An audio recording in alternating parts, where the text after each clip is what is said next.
and then, like fighting games, for example, is something that I really enjoy because it's like very grassroots, and the community is like they're very kind to each other, and they care about new players, and they care about everything. And it's one thing that they said is like, those guides and stuff are so important because people just don't understand how big of a difference there is between a casual player and a professional player. Yeah, I think those guides, some of the guides that I've seen in the past in the FGC have been phenomenal guides where they've really broken things down to frame rates, for instance. When you watch as a casual, maybe you watch Tekken or you watch DOA or you watch Street Fighter or whatever, they won't even understand that there's a frame rate issue within the animations of the characters that actually are taken into account by the pro players to figure out whether they should throw a move or not. And that's really high level stuff, right? But you don't need to know that to play the game. It's still very accessible, isn't it? Yeah. Pick up and play.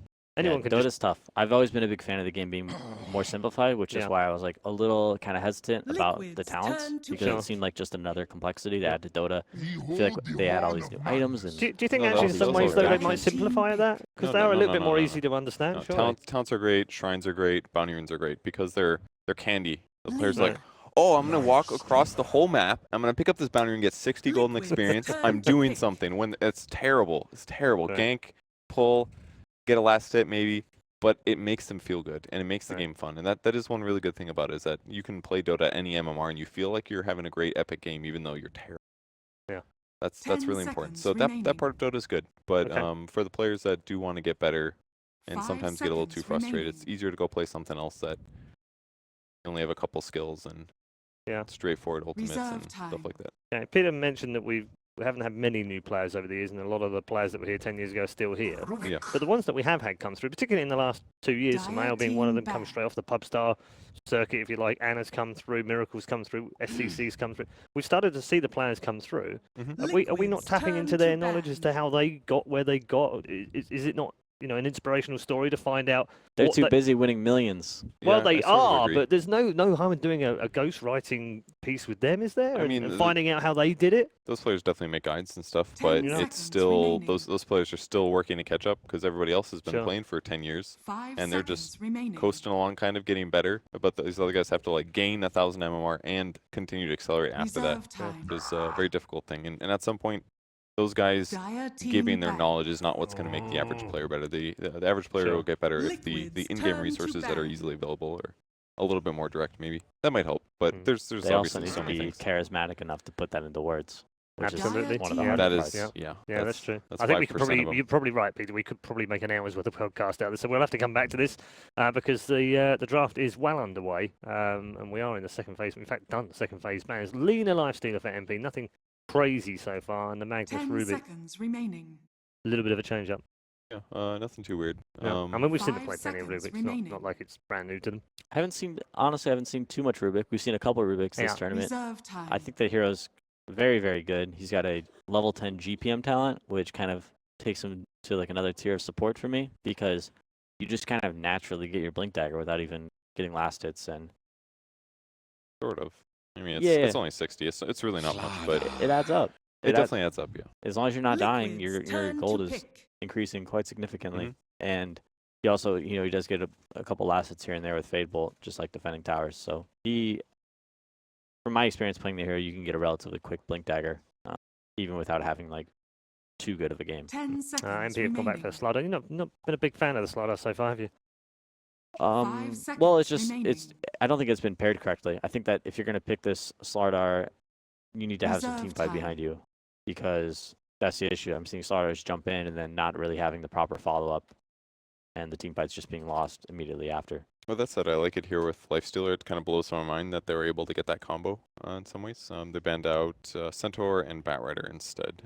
Maybe they've got a plan for it. There's definitely heroes that are good against it. I mean, Terrorblade's still in the pool. I've always liked Shadow Demon against that combo. Yeah, SD obviously is disruption. Illusions are not as good, but the hero's still viable in certain situations. Yeah, in the right game. Any hero. That's the great thing about Dota. In the right game, almost any hero can be viable. That's what Wing showed us last year, I think. Absolutely. So, yeah, they have to deal with the Slardar. Lifestealer Bomb's definitely a big threat, but...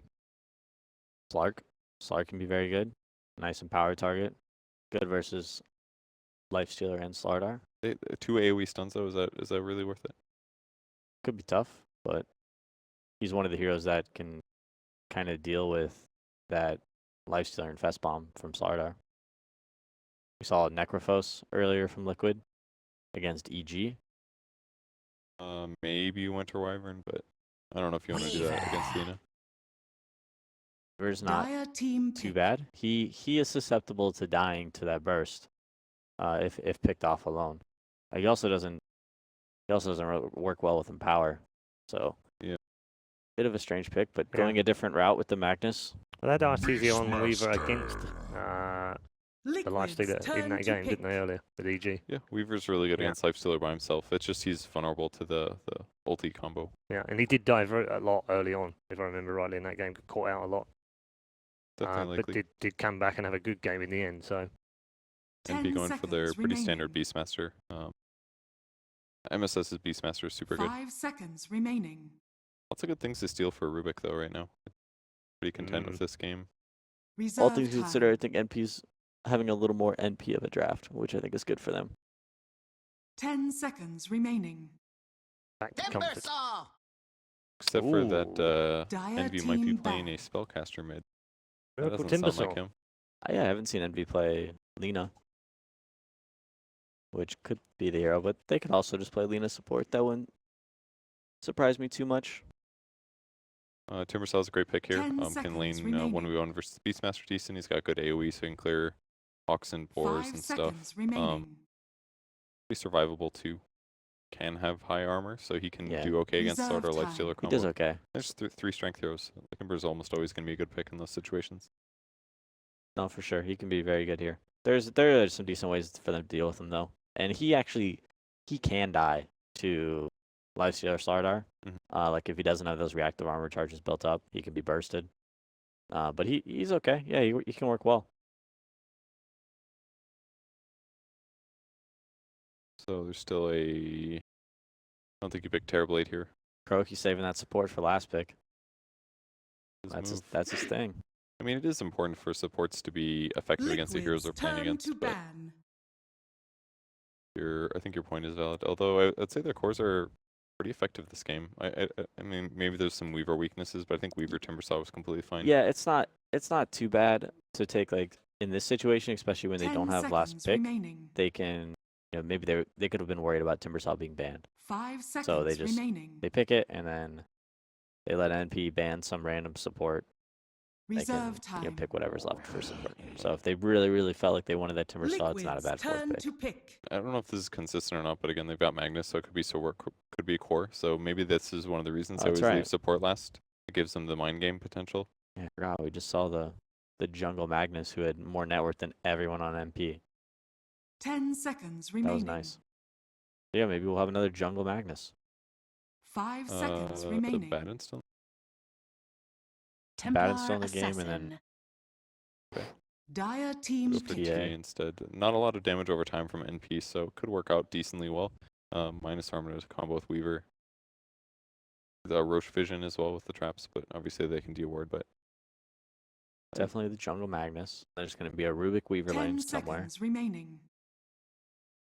They'll try to do Timbersaw Beast 1v1, I'm guessing. 5 seconds remaining. I guess it's strength heroes all over the place. Doesn't really matter which way you do it. It'd probably work fine against the Lifestealer too. Maybe you pick another support that can zone out the Timbersaw really well. Nice. They could do like Skywrath Mage. Could be cool with the Beastmaster. Roar into Skywrath ult. Okay, I guess Templar solution.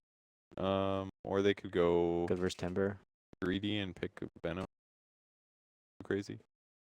They could do Veno. He's not the best against Timbersaw and Weaver, but it could work. It's not bad against Weaver, I guess. I feel like they'll keep Lina in the lane to help zone Timber, and then they'll just pick a different mid for Envy.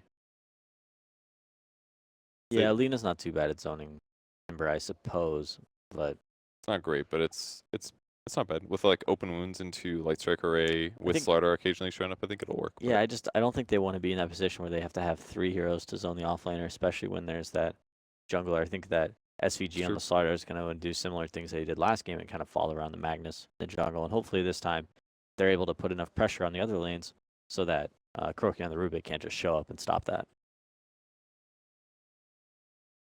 10 seconds remaining. The last pick, Envy. Got a lane against Templar Assassin. It's got to be a 5 right-click hero. seconds remaining. He doesn't play anything else. Silencer. There it is. Ooh. The right clicks. Good mix of right clicking and spellcasting.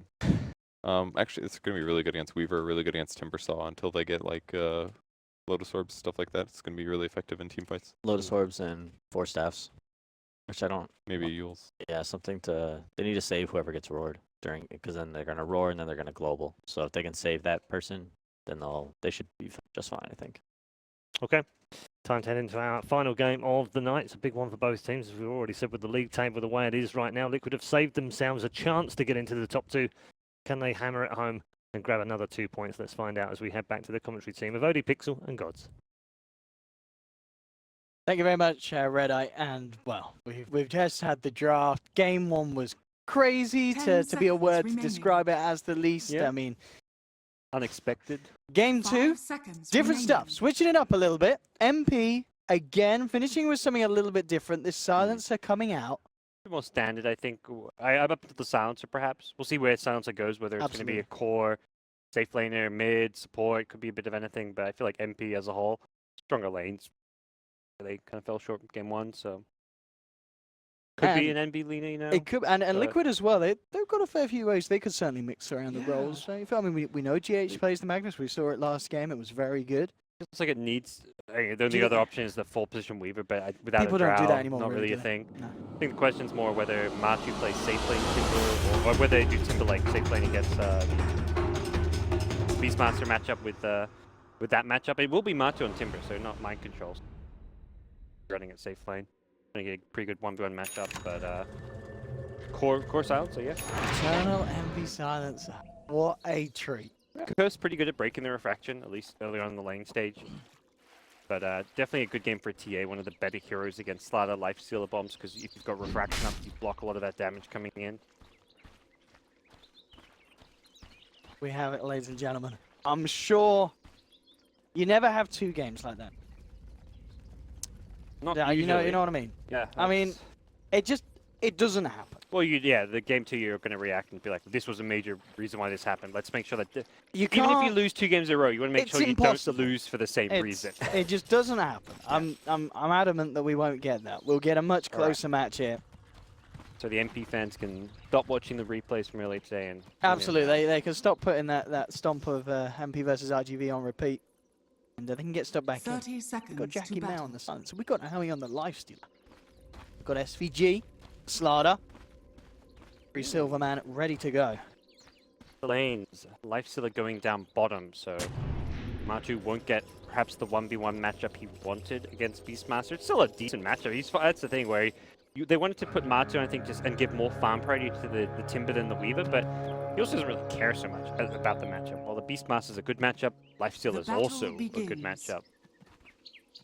The Timber Sword. There's no real bad matchups for him in any lane at this point, other than if like a Silencer support was zoning him out with like Glaives or something. Maybe a mid Silencers. What MP's plan is going to be, how effective they can be at shutting down the GH jungle, or if SVG is just going to prioritize a bit more during the lanes early on. But now he is headed down bottom. And I mean, considering this mid lane, how is it? You were saying you expect this to go between the 2? Too bad for you. Not really sure. I haven't seen much Silencer versus TA. Like in my head, like Curse should be pretty good at breaking refraction. Mechanically, Miracle is like the play you'd expect to win, but good damage. Salve doesn't have refraction, so he can't just go too close. Getting some full-on harassment in. Yeah, very early Salve in the middle lane. They're ready to go in again, just with these glaives. Now that level 2's hit, Miracle will have refraction, but even with that, straight off. Himself taking a lot of damage. The creeps are moving in as well. Be careful, Miracle looking to get the side blade hits. Won't be able to cancel the salve though. Envy does get lucky with being able to salve up, so vice versa. Miracle in turn gets aggressive. Curious to see if Liquid respond to this aggro lane, because I feel like they wanted to give more farm priority to Matu, or at least give him a safe lane good matchup, but he's being tri-laned. I don't imagine sending Rubik down there really changes all too much. It's not going to make the lane any easier, so Matu's probably just like, I'd rather just get solo XP than have a Rubik down here doing very little. Getting kept at his tower. This is a rough lane for Matu, but the outcome is that the other lanes are going well. straight in onto MSS here. He'll go for the immediate TP out and he'll be successful. Just towards the tower, of course. No need to go back to base. He does save himself from death. We saw in the mid lane, quite interesting enough, that the flow of the creeps ended up being it so. The Envy's being able to maintain a bit of a balance really behind his tier 1, so we've had at least one wave that Miracle's not been able to get any of his hands on. Of course, he's managed to make the most of that by just going straight to the jungle and picking up some camps. But this is, of course, going to mean that Envy will get a hell of a lot of farm in this mid lane, and we can see CS-wise 15 for 2 for the 5 for 1 because of the way that the momentum had ended up in that middle. Lane team kind of pushing towards the tower. Miracle and TA isn't there for the time being, and Envy's got an arcane rune, a great rune to have for a silencer to throw spells. Almost certainly spam Miracle out of the lane. Yes, and such. Spells, Blaze. Already popped his shrine now, and has to be very careful because he's going to be walking to a side. This could be first blood. Yeah, looks to be it with SVG having this wraparound. TPs will come through. Miracle does have the refraction back up, and all they turn onto SVG. Miracle himself will get the first blood. Very nice turnaround. Perfect reaction from Kura. You weren't wrong, Owen. It was the first blood. It was first blood. We meant Miracle was to get it all along. He had the follow-up refraction coming at a really good time, and it's one of those plays where a lot of people may look at it, and so like anyone, like for a lot of players, be like, oh, he's a bit fortunate. Refraction came back up, but Miracle times that. He knows when that recast for refraction is going to be up, and nice little bait from him. Matu, we got aggro tri-lane to start, has suddenly found himself in a 1v1, which is going to be much better for him. But just giving the lifestealer that early CS advantage makes this lane a lot more manageable. Top lane SVG has found GH here. He's going to go for a bit of a play. Mind control is in the neighborhood. GH, of course, very close to the shrine. And yeah, SVG root knows. Can't really go full in. The shrine will be more than enough to keep GH safe. And SVG himself maybe a little bit scared now. He's deep in enemy territory. He's worried about potential wraparounds. GH starts to head towards him. Looks like, yeah, Miracle's not going to be coming over. So SVG is A-okay. Through the mid lane, since Miracle probably tells his team I can farm faster in the jungle. Here's actually the underrated aspects of this hero, and fully well what he's capable of. Says the mid lane's going to be empty. We're going to run Magnus in the top jungle. I'll take the bottom jungle. Haste rune at bottom will be cured by NT. And Miracle getting that dangerous rune. SVG can get anything done with it. Just getting eyes Miracle. There's no real good heuristic game. Timberman's a hard one, isn't he? They've got rid of the crush and then not a lot of other control apart from the open wound select. All physical damage. TA's got refraction. Magnus is kind of jungling in a very safe place. Viva's got an escape. Every lane is it's similar story to last game where Liquid have drafted these players that can't really be. They can be pressured for sure, but they're not going to be like able to be easily ganked. You know, at least SVG's just trying to be a nuisance here for Miracle, but Miracle still picks up the CS. Amp, you know, gonna be fine. Yeah, it's just that it's the minor nuisances, which these kind of things can add up. But ultimately, if you're NP, you need to be coming out on top, which they are. Like CS-wise, oh yeah, already stage, this lane is good. a million times better than what we saw again. I don't think it hasn't been dominated by them, even though they've got the top 3 CSs. There's a jungle Magnus who's getting farmed, so it's kind of like the trade-off. Liquid also got first blood, so considering they've got a jungler and they got first blood, still say Liquid in a slightly better spot. Fight here, 5 minutes in. Miracle has been forced into the jungle a bit, but if anything, you're kind of looking at that like, well, that means Kura's going to get faster 6 on Rubik. It's just greater farm and experience distribution. Good side. It's going to be less kind of focused on one player being Miracle in the TA since he's not in the mid lane, but you're okay with this because you just know you'd rather Miracle get farmed than like the solo XP at mid lane if you can get pressured by a silence. Bottom lane, 2 bursting down now, fairly low. And as this lane has gone on, we saw at the start, as you mentioned, that tri-lane enabling Aoi to get the head start, but as soon as it's gone back to this 1v1, Matsu pretty much closing the gap. 7 CS in it, and in fact Aoi, once again, so careful. We're seeing just the power that Matsu can exert on this lane. Now he's 6, and now he's got the arcane boots. G8's coming in top, this kill. Have to be a little careful with this dive here. GH starting to take a lot of damage in return. Axes aren't going to connect. GH will be fine. MSS brought down very, very low. Only has 1 more tango as well, so has to be very careful for a stage in this top lane. I feel like the toughest part right now for this game with MP is trying to find a use for this ladder. He's kind of roaming around, pseudo contesting the jungle, but he's under-leveled. Dude, he's not really stopping the TA from jungling farming. He's leaked a bit of XP, blocked a camp, but it's too small achievements of what he's getting done. It's not like he's majorly disrupting the TA. TA hasn't been shut down. TA is still farming and getting good item and gold progression. There's only a couple hundred net worth behind Eternal Envy, so it doesn't really feel like Slaughter's achieved too much because of the strong lane that. Go smoke gank, and I think Slaughter's probably made the call like, look, we need to do something with. I need a teammate. He needs a partner to make something happen. And Envy with the maxed out curse. But look where Matu's gone. He's out of there. And Miracle TP top as well. Miracle TP to the shrine, I believe, just to go farm the other jungle. Vacated zone jump. Perhaps that smoke was scouted by. They've this got mid two ward. good wards. Yeah, they've got a lot of good vision. Liquid is. I'm pretty sure they must have seen it on the edge. And even if you don't see the smoke, you see an empty lane. You're like, why is Silencer not farming mid lane? He's not. We're not contesting his lane. We're not ganking him. Why would he leave the lane? And there's like really one conclusion to come to, that he made a move. He's looking to get aggressive and invade your jungle and find a kill with that Slaughter. So good deductions from Liquid, whether they saw it or not. And they're gonna dodge a bullet there and be getting a gank. I'm just gonna be careful. There's a Weaver in the neighborhood as well. Yeah. Not P yet.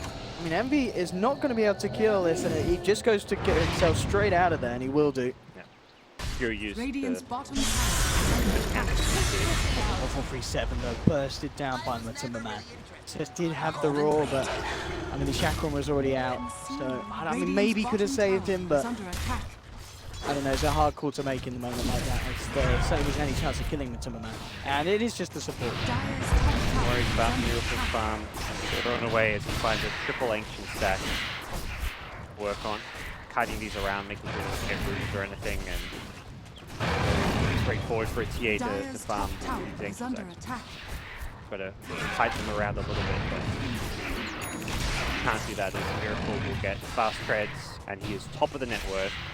It's one of those things where you can draft something like a Silencer and have a good laning matchup, and but that only lasts like 4 or 5 minutes. Once the TA decides to just go jungle, kind of like the Alchemist, like you can beat the Alpha in lane CS-wise, but he's just going to fall back, Iron Talon jungle. TA does the same thing, not with an Iron Talon, but the same concept where you just stack camps, you farm jungle very fast, efficiently, and you once give it by the 10-minute mark, you're suddenly on top of the net worth despite having that rough lane. I mean, what is the plan ready for Envy? We saw with Envy Silence, they really wanted to try and make something happen, and they were unable to. I mean, he's up top. I mean, this is just one of those core heroes that it's very hard to justify sitting back and farming on. Yes. You need to make sure that the power of it is felt in these early stages of the game. We're going to do smoke moves, like the first smoke with the Slaughter failed. It looks like he may look for a smoke with the Beastmaster now. Problem is he's been missing off the map for a long time. Like jungling with the Beastmaster here is nice bit of extra cash and all, but it's more time where Liquid's like, well, these two heroes are missing. Are they smoke ganking us? What are they doing? And I think more importantly, they saw them at the top lane grouped together. They had the ward there, yeah, great, NPD ward, but they also get vision of Beastmaster and Silencer at that top bounty rune, so they know fully well where those heroes are on the map. They also scout Beastmaster's smoke, so like, at that point you're saying like these heroes are here, it could go smoke, let's play cautiously. Miracle mentioned just continuing to farm. Of course, going to be looking for the Desolator this game rather than the Blink Dagger. The Ancients, they were trying to just do whatever they can to slow down the Miracle farm, but center there. Give up an access, and Liquid at this point with RP up could even make moves themselves. Top lane talking about making moves once again. Matumba Man just picking up solo kills. I mean, both MSS and 1437 in this lane just seeming to be unable to control this Timbersaw that is absolutely getting out of control. It's going to be a very good Bloodstone timing at this great mid lane. No messing for TA. He drops the RP, looking to finish off Envy. They'll get it. 1437 couldn't do enough to hold them back. Light Strike Array prolongs the inevitable with that short stun. And, say one of the best heroes, even though it's not the conventional carry. Dire's top tower. Played a lot of it, knows the full limits of this hero, and just managed to recover just fine. We're not really, it doesn't really feel like a Slaughter life stealer game just yet. And often this combo does take some time to come online, but And they are prioritizing the SVG flank. I like this switch up from NT. Give Lifesteal the jungle, give SVG a lane. You've got to get that Link Infest Bomb happening, because things have not really gone the way they would have hoped for in the laning stage. Liquid have just read them like a book and prevented every movement from the achieving anything.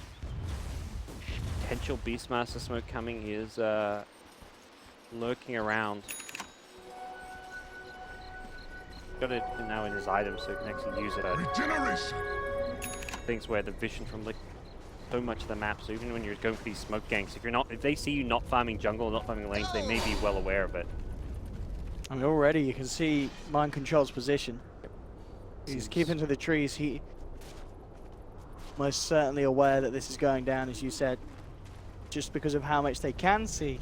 Yeah, Miracle's farming deep in the enemy jungle. When you see no one farming up there, you're just like, well, they're not farming their map. That means they're invading our map. But GH is still trying to get a bit greedy and see what farm he can get, and hope that he can rely on Skewer to escape. So they still may find a pick, but it's a lot of time invested, and they've got to get the pick. They can't get the roar in time. GH, yeah, immediately out. For NP, so much time invested into these Asians. Time where they're not farming, and Liquid to get a bit further ahead. Nowhere near as bad as last game by any means, but still got to be concerns from the NP camp that they're just not really achieved much. They have found Kuro, so that ward they left, I think Kuro just felt like they'd left the jungle. Like once that smoking fails, typically you're just like, all right, smoking failed, let's get out. So he's like, all right, let's walk in, perhaps drop a sentry, see if I can de-ward, but still in the neighborhood, getting a kill for them. But Kuro probably knows it's warded there now. Top lane as well. Saw GH come in. Was looking to get an RP onto NP, but ended just immediately with the global silence TP reaction. How you want to use your silence, but still you gotta pause alive at this point. That Liquid makes now him, Timberman pushing in, picking out the stun. GH is still in the neighborhood. Filthy Lancer. He had Laguna Blade. 1437 was looking for the combo. Will come to entry. Dire's middle tower is under attack. Missions are proven true. Swiftly to Dan, the temple's he's defense. kind of playing that selfless 5-position support. It really feels like a new look from Liquid, where normally GH has been creating space, kind of playing a bit more support-oriented, but the last few games, carried Naga for one thing, but even since then, it's 2 jungle Magnus games. GH has gone full greed mode in that 4 position. You as well, Kuroki. That stolen spell. Okay. I mean, how? That's a freebie. How do you steal it? That's just mostly what there is to that. global silence. Sure, just once you TP I lane, mean, just throw a spell on a creep. But it's one of those things like you come back to a lane after being at Fountain, you don't think about the last spell you use. don't think. If you're in a fight or in a lane, you think about it, but after tower TPing is out, under you're not attack. like, oh, I just came back to lane and I'm farming. You don't think the last spell you used. Dire's middle tower is under Good attack. tool to have for Liquid if they want to take some towers and with a Deso TA. Free tier 1 mid, but pick up bottom. A lot of best bombs are online now. This is where Blink dagger reveal. they've got to Radiant structures are keep going every fortified. time there's a Lifesteal Infest trying to find something. Kuroki will be brought up. NSS with the Necro books out. Be a surefire kill. Silence comes through, but of course no way that that's going to save his own life. Right, you're going to lose it, but Dire's it does top take tower away is that, so under let's attack. be kind of nice to make sure they Radiant's get the Rubik bottom kill so tower that is global under silence skill doesn't get Dire's used elsewhere, but structures are still fortified. Liquid getting way more out of the map. Like they got a tier 1 mid on their carries are Radiant's getting a lot bottom less. tower Marcy on top, Bloodstone up very early, is solid pushing a tower. May find Dire's himself top getting tower is under yeah, attack. caught out in a bad spot if he's not careful. Dire's top Top tower as well, has Timmermans. Changed the way they did go for the blink rush, but not quite hitting the point. fallen. Radiant's middle Better tower blind. is under attack. Money to burn. Attention, just 100 gold. Blink Deso will be complete. 16 minutes in. Silence a pick worked out. Got to transition out of that strong laning stage into good objectives, or at least some rotations. At this point, it just feels like winning your lane for the first 5 minutes doesn't really amount to much when TA just free farms the jungle, where there was a bit of a disconnect with what the mid hero was set out to do and what the overall team game plan was this game. This build as well from Envy. So drums into solo. Lane though, we are seeing this combo from SVG and Aoi. These two have been keeping it very solid this game. Aoi's farm is up there on par with that of the Claws and Liquid mid lane though. There's the power of the blink there, so T8. 2 shots and the Lena's gone. Still feels like the least important core hero to kill for your MP. You'd rather, I mean, you can't kill a TA or a Timbersaw, perhaps you're thinking, but take what kills you get. But I think if you're Liquid, you're like, well, that's Weaver's job is kind of to be that sacrificial role in some ways. If anything, you'd almost rather he died than the Magnus at this point. Magnus is going kind of greedy, going to be getting a ton of farm, going with the Midas build, so. Aoi's just going to head straight in. They are coming in at a good time. They've got the global. They'll look towards Matu with the Roar and the Necro Books. They'll take down the Timbersaw. Can they get something more? Can they steal this one? Or Hang can around. I mean, GH still has this RP. You've got to be careful of this RP. MP, what can they do? Jump in from SVG. They'll look towards Miracle. They've got the chains done. GH goes forward. Is he going to blow the RP yet? Oh, now he does so. He doesn't catch anything. Miracle falling low. Tries to turn, but he's gone. GH as well. And Aoi picked up the triple. They may not be done yet. Mind control. Time lapse is back. But Timberman now looking for the cleanup and return. Has managed to chop down Aoi. Mind control and MV. Head to head. MSS back towards the shrine. Looks like the heal will be enough. There's actually going to be a buyback from SVG. They want to take down Matu, and they should get him. Is the regen going to be enough? It's not. They'll lose the Timbersaw, and in a very scrappy fight from both sides, MP ending up coming out on top as they head back into the pit. Mind Control still alive, doesn't have time lapse. He can go for any sort of play here. He's going to look for it. He's coming around the corner with the Shikuchi, but he's not going to head in. Dyer get the kill. MP, they're able to get themselves the Aegis onto Envy. It will be expended immediately by the looks of it here with Mind Control, GH and Kuroki looking to try and finish him down, but Timberman coming across with the Timber Chain. Can MP protect him? Can they give him a second chance? It doesn't look like they can as MP gets skewered back into the Claws of Liquid. They'll lose the silencer. MP, Raw, onto Mind Control, able to Shikuchi away, jump forward from SVG though, hits the crush and the curse ends up taking down Mind Control. MP still on the retreat, MSS running himself away. Aoi gets chopped down by Matumberman. Matumberman looking to, again for a second cleanup. He came in with the first one and he's coming in with a second. Brings down Lena. MSS on his way back to base. Matu, can he go for any sort of big balls play? He wants to. He's up on the high ground, but his balls, they're going to get chopped off. No, they're not. The axes, they can't do it. It's not enough damage, and it's Matu pulling it off as he picks up the double, taking down SVG inside the base of MP, and he is out of there. I think Matu's just like, probably just like so like fired up and enraged after those previous 2 deaths where he gets caught in the roach pit, gets brought and brought down. He's like, I'm diving for these kills, regardless of what happens, and boy was he making the right call in doing so. Completely crushes them as he chases deep. Without the silencers for control, without the Beastmaster roll, there wasn't good answers for him, and it was Liquid who managed to find some retaliation kills after a poor roach execution. It was well punished by MP, yeah. So this is the initial appearance of MP around the pit, and absolutely just eliminating Matumberman. It's great because we saw how much he does when he's alive. He also didn't have TP when he respawned. It was like 20 seconds off. So he had that 10-second respawn, but didn't have the TP to abuse it. Cut straight back to the real game. There's Miracle. And the Beastmaster MSS had a bit of an altercation, and it involved MSS getting 2-shotted to the face. Stuff.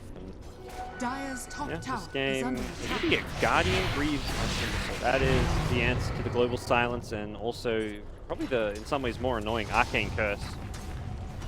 I like this. I've never the coming out. They find GH. But the Yule Scepter as a counter global silence is like nice and all, but it's not like an instant counter. You have to throw yourself up in the air, and you use yourself to get a global. You're setting up stuff like a Slaughter Crush, Lena Stun. I've never been like a huge fan of using Yules to counter global silence because if you're in the middle of a fight, it sometimes just screws yourself over. I like the Greaves approach here. It's also just going to be an item that kind of very team-oriented, allows him to dive even harder and faster. He's going to get extra HP regen, extra armor when he's low. Like a nice little, a bit more expensive. I think that's the kind of the benefit of the Yule set. This item to get a global, it's just not always the optimal one. Yeah, 1437 with the classic. I'm going to go into the lane as a support and see what I can get. All he gets is very, very fast, painful death. It's fun time, no feel. He's already back. Power feed. Ready to go top again. 5 seconds time. Miracle nearly with the Hurricane Pike complete. Dire's top tower The full is one. under attack. Much on its way. Recipe short. Scary. Envy's done a lot more hero damage than the TA. That's at this true, stage. actually, there. Yeah. 11.4k. It's going to change, for sure. A lot of that coming just from that curse. In the team fights against like the Timbersaw, he had that curse on him for such a long time. Matu was really struggling to... I mean, he's spamming spells. He's probably just like, oh, that's what I do as a Timbersaw. Let's hope my regen can out-regen the curse damage. This wasn't always the case. But very interesting as well with this build, of course, this Bloodstone into the mech where... You know, maybe with other Timbers you would have expected like a hood to be picked up in response, but Matu, thinking of the team and obviously getting the mech done first, it's going to be a bit quicker. For the Greaves to get... Yeah, I think it's less... You wouldn't get the mech if not for the upgrade. It'd be pretty... Not garbage, but it'd be a pretty questionable. Would you imagine? Yeah, he's going to upgrade that before going anywhere. Yeah, He doesn't want a mech. He wants Greaves. Radiant's Main bottom tower situation here. is under But attack. Lotus Orb is the other option, I guess, which is at a similar price point to Greaves, which you could go for, but perhaps just decide that, again, like you say, this is the more team-oriented item. And that Radiant's instead, bottom tower is under Front attack. lane MP looking to get a bit of pressure onto this tier 2. The wraparound will come through though from Liquid. GH, RP at the ready. Radiant come structures on, are Beastmaster, he may fortified. get jumped if he's not careful. Radiant's bottom It's going to be tower revealed is first. under Maximum Man will reveal the plan. TH straight in with the skewer. Finds Owie on the sidelines. In fact, RPing up the Lifestealer, but they've lost Miracle. The controls there from MP. They're able to nuke him down. Matuma Man in response will find Lina. MP turning up the fight with the curse to Glaze. Bringing Matuma Man down low. SVG comes in with a crush, cuts off Matuma Man, and they've found themselves 2 massive kills. 2 cores out on the side of Liquid. MP get the tower. Well positioned by NP there. Like the smoke pops and Liquid didn't see anyone. They had vision problems that fight. If they have vision to get a jump with like a Magnus for a blink skewer, or a TA just having a blink meld strike to instantly trying to lead a hero, it's a very different type for them. But when the smoke pops, they're completely blind. They don't see heroes. They don't know where to go. And the moment of kind of the couple of seconds of confusion allows Beastmaster to reposition. He roars, solo kills the TA. The leading Miracle from the fight. Key to success there for sure, but all of that came as a result of the vision advantage. Hard place to take the fight. Hard to kind of maintain any vision against this Beastmaster Jam Necro 3. So. Bottom lane, Envy. Looking to play around with GH, but he is able to blink out just before the first tick of damage hits him. See how much physical damage MP can do. Once again, yeah, Matu just chains in blindly to try and get vision for his team. Kind of felt like he just needed to... I mean, he's the front line. He's the one who wants to go running in, but he chained in, didn't find anybody, and as a result, I think Miracle just thought it's safe. So he's like, all right, Timber found no one, it's probably safe. Let's just go myself, and he gets roared. Sands in Liquid, before that, felt like they were kind of on track with a lot of their items, but getting melted by the physical damage. The Solar Crest really amps up even further. They may lose the GH again. damage. I mean, ooh, Guys, that blink reaction. talented player and showing it there. Got to be prepared for this. I mean, we'll see if they get their hands on him. He is gone. The damage that Owie can do. Well, mid lane again, Miracle caught out, and as soon as they get that roar, we're back up there. It's a free kill, and a Miracle. He's gone down twice in the last few minutes, and huge death damage, of course, with the lead he got in terms of levels and such, down for a full minute. This is absolutely massive for MP, finding the kills that they need. Owie in a perfect spot as he's only just over 1,000 really behind the TA. Good example of a game where it's like you can play incredibly well against a bad matchup, jungle super fast, find a ton of pickoffs, but those 2 deaths cripple your team a lot. They allowed MP to take a lot of map control. Luckily, Roche isn't up at it. I mean, it can't be up for another 30-40 seconds, but we're going to see NP, if they can keep finding those kind of pickoffs, use it to take more objectives. I mean, it looks like they may just get GH getting quick with the reaction. They don't have anything else to catch him out. They try and get in range. That yours as such, but he's already gone. Envy, as we just saw, picking up the Midas. I mean, very Envy-esque silencer build. Something a little bit different, really. This drums, Solar Crest, Force, and now Midas pick up at 26 minutes. Back for it. One of those things where if you're a right-clicking hero, the attack speed is not like a terrible item. Like, it's not just a farming item. You do get attack speed, and if you're a silencer looking to do glaives damage, you still can get some extra physical DPS from the item while guaranteeing that you progress towards your late game talents. I think that's the big thing here. Sometimes it's hard to get towards that level 25 at a good time. The Midas does that XP growth. Getting forward for a bit of a play there, but they catch out each other. They're wanting to blindly initiate. Even with them in mid lane. Bad if they get caught in a tough team fight here. The Lincoln Sphere could be a key tool to try and protect the TA with. Miracle's queued up a Linkers of his own, something. And the item for those last side. And GH, Mount Envy. There's the pickoff, drags him back. Is there going to be any sort of way the team can save him? The global silence is out. Is it going to stop that physical damage flying through? Turn though, and makes them find some trades. Huge move again, Miracle just getting absolutely blown up by this combination. They rip through the refraction, and 1437 every time. He is saving that Laguna Blade for the TA because there's just nothing that Liquid can do in response. Miracle's gone so quickly, and MP are able to get that momentum to move it on to more, picking up Kuro as well. And this is kind of fantastic. Roshan is just about to be back up. If they check it out and they pick it up whilst there's 3 members of Liquid dead, I think it's very safe to say that this is now MP's game to lose. They're in there with the Beatles.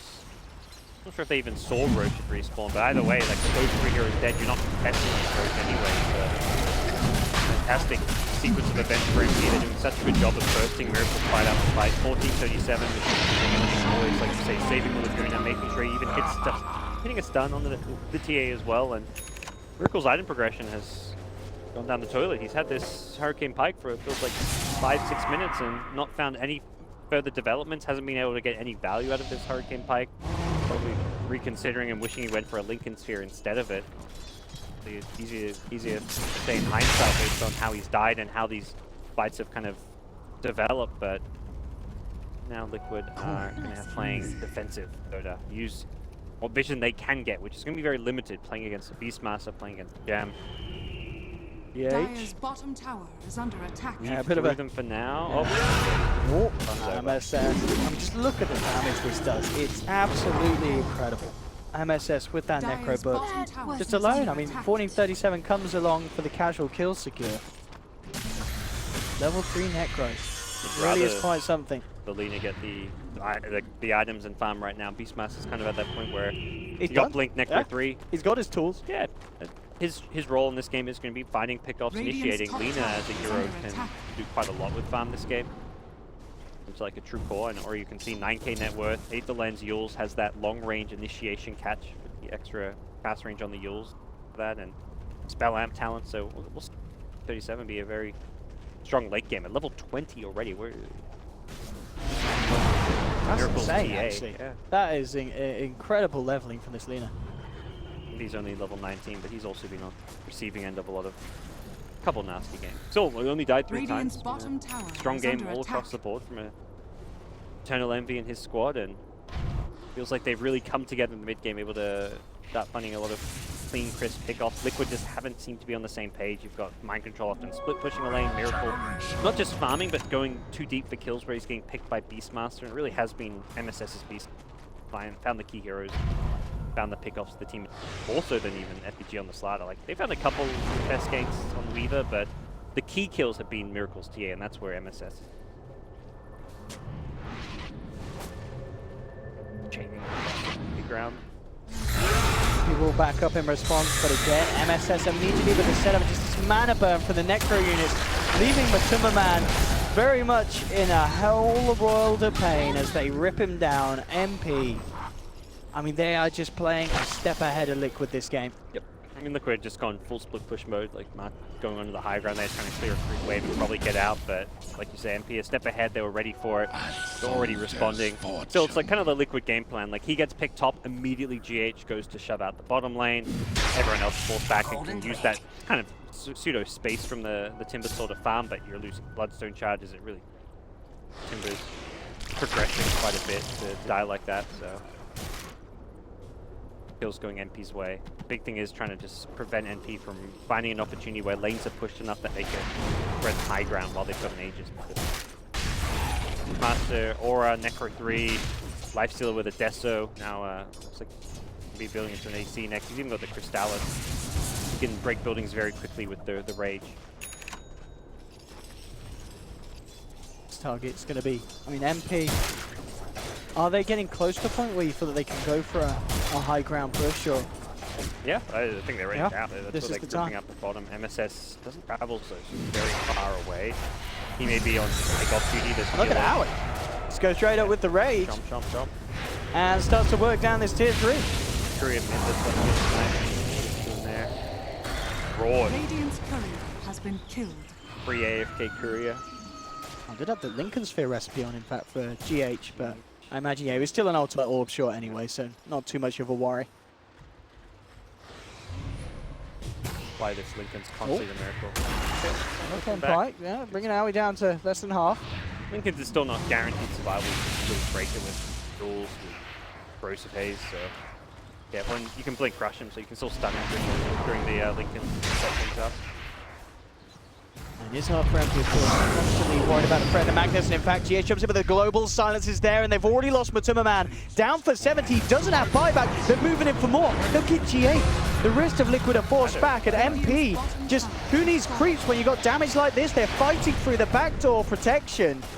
Now the creeps will turn up, making it that little bit easier, a little bit sweeter for them as they clean out the bottom racks. And with 50 seconds without these two crucial heroes for high ground defense, MP can get much more done. Luckily there's tier 2 towers, otherwise it would have been a guaranteed double lane of racks. Aegis will expire, they still will likely, they may actually they're definitely sticking around for this. Force a buyback, you're still feeling very strong. You've still got Raw, so you've got that control from PA. He does have Lincoln now. Be careful, he's been caught out. MSS will jump in as well, but the telekinesis in response immediately from Kuroki. They've taken down MSS, but Kuroki's lost his life. It's a double kill for MP. They'll look towards the Weaver as well. The follow-through chain stands there from 1437. Buybacks come out, but there's no miracle for 70 seconds. Liquid, I mean, between game 1 and game 2. Such a different team, and it's such a roller coaster team to follow and watch because they have such bipolar performances where you'll see an incredible MP draft and execution, then you'll see something that's overly theory draft like we saw last game. But see what they can get it. They're trying to punish MP. They need to find something. SVG's already out of there. May come back in to help Envy if required. As Envy is the one left on the front lines. V forces forward though, and with that, Liquid, they have to be a bit more sensitive because they know that MP can turn. That best ready to go. Got an AC complete now, so while they didn't get the racks, that's sort of small consolation prize for Liquid not losing the double lane, but I imagine MP will be ready to go for another fight fairly soon.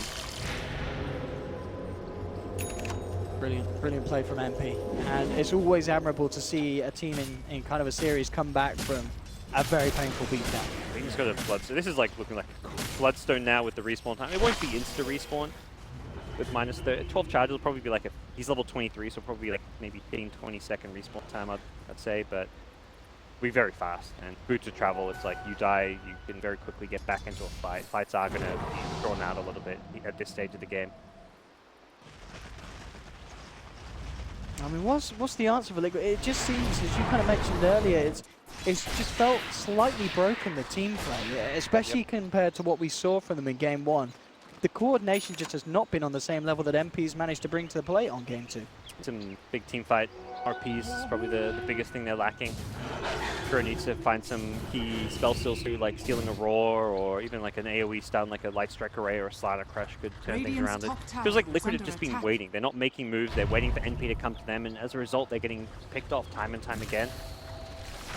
You can't play like a wait and farm kind of game against a team with such a huge amount of catch. You've got both the Slider Lifestealer duo as well as the Beastmaster finding pickoffs, and the greedier you try and play, the more kind of farm-centric you are, the more this kind of empty draft can excel, because they'll just punish that greed with constant pickoffs, and that's been the case. And also just like the teamfight execution where Miracles got died twice in a row with Raw. If those Raw kills and Miracles don't happen, Liquid were looking fine before that. This game was going quite well for them. They had like 6-7k gold at one point. The game kind of... I mean, that kind of really steep turn. All those green dots at the bottom, which are the radiant kills and towers, quickly turned into very few kills. I mean, Miracle's one of those players. He gets a lot of praise, one of the best players in the world, but I think you do point to him where he has made some mistakes this game, which have well and truly cost his team. Like positioning him, getting caught in those roars. I mean, it's going to happen. Kudos to MSS for playing a good Beastmaster, but Miracle kind of fell prey to them. He got baited a couple times in, and that's really been Liquid's big downfall was those 2 successive raw kills. Mind Control continues to keep the split push up, working towards that butterfly. Invasion in the bag. 3-7. Heading across, you do have MP as well, back in their own jungle. Yeah, very fun. This is very impressive. I mean, Envy as well, we said, it was always going to be hard potentially for a Silence to keep up with the farm rate of someone like a TA or even like Aoi, of course, on his own team, the lifestealer. But Envy's certainly done it with this build, with this Midas pickup, and with the objectives and involvement that he's had in these team fights. It's been incredibly fruitful for him. And Liquid, with this smoke, and it's getting to the point where Liquid have to make something happen with this. They're down a set of racks. They can't afford to lose heroes with no buybacks being available. It's around this key time as well. Roshan's going to be back up. This Roshan could mean everything for both sides this game. Liquid trying to put their fate in their own hands rather than wait for NP to come to them, as has happened a lot of this game. They want to be go-getters. They want to Speed Envy takes this down here with the built-up damage on the Blaze. I mean, it's gone. That's no traps in the pit. They put a trap trying to protect their jungle a bit, and Miracle just was a bit too far away. He's also been spotted. Oh, Miracle. SVG charging forward. And he's going to get the catch as well. In there with the crush. MSS jumps forward, gets the Necro units out. The change does there. Is there anything that the team can do to save Miracle? There's not. He's out. This time round, he does have money for buyback, and he's almost certainly going to need it if he wishes to try and hold on against MP, as they're ready to come roaring down the middle lane onto the racks. Buyback comes out from the TA. But what can they do to stop this? And the Necro units, the Beast, Ballmaster, it's all in there. Got the rack. I mean, his T1 tower at top is the crazy thing right now. But when they get that mega creep, they'll have to head towards that top lane, and that's the lines being drawn. 1437 says, let's push out this top lane. With how much farm he's gotten, how well he's done, I think he's kind of in a point where he can start making the calls. He's going to be perhaps the first hero to hit level 25 right now. TA Miracle can beat him there, but Radiant's top tower. I mean, we kind of questioned where it was going to be played in the draft. We thought it was not really an MV hero, but certainly proving to be 4-37. Miraculous game, and definitely, as you mentioned earlier, those kills on Miracle would not have happened really if it was a lot of other heroes. They needed that huge damage nuke to come through when the refraction was down, and Lina absolutely fits the bill. Top lane, Aoi ready to go onto Kuroki, forced back. Aoi is fended away by the damage coming out from Miracle. We'll keep Kuro alive. Again, the power of MP, very scary, and there we have as well. Vizgard, I believe, out on 40-37. Going as well. brave positioning from Liquid, poising as they want to defend their outer towers. Down 3 racks so far, 2 melee racks at that. They use their high ground to defend. I feel like they may pull back here, fight around the shrines, fight around the high ground advantage. And also just push out mid and bottom lane, because those lanes are starting to approach dangerous position. Yeah, they will just let that TP tower go. It's really getting to the point where they need to hit a massive RP. Radiant's top tower has That's fallen. the saving grace here. It's got to be the GHRP. Multiple cores, but they can just siege with AUI, have him on the only here on the front lines if they want. Sidelines as well. Kuro's being caught out. They will have the telekinesis to hold MSS in place for a little bit, but again, the burst coming through. They bring down the Weaver, but Super Manitrol as well. GH does get a beautiful RP, but the follow-up damage is just not going to be there. MV picks up a double kill, triple buyback coming out from the side of Liquid, but they've lost Miracle. He's down for 2 minutes. 40-37 has to kill himself. Aoi moving in for more. MV just on the back line, ripping through Mind Controller, who's trying to toy with the supports of MP. It just isn't going to happen as Liquid are falling apart here in Game 2, and NP came back with incredible force after what was nothing less than a disappointing performance in Game 1 against Liquid. And Liquid absolutely shaken up there by that showing from MP. Fixed a lot of their drafting laning issues. They had a much more dominant laning stage, and Mid game wise, it still wasn't like a one game from the lanes by NP by any means. They just made some really nice moves. I like how they prioritized getting SVG as Blink. It felt like he didn't really achieve much slowing down Miracle's jungle. Miracle was top of the net worth 10 minutes in. SVG was struggling to kind of find a place for himself.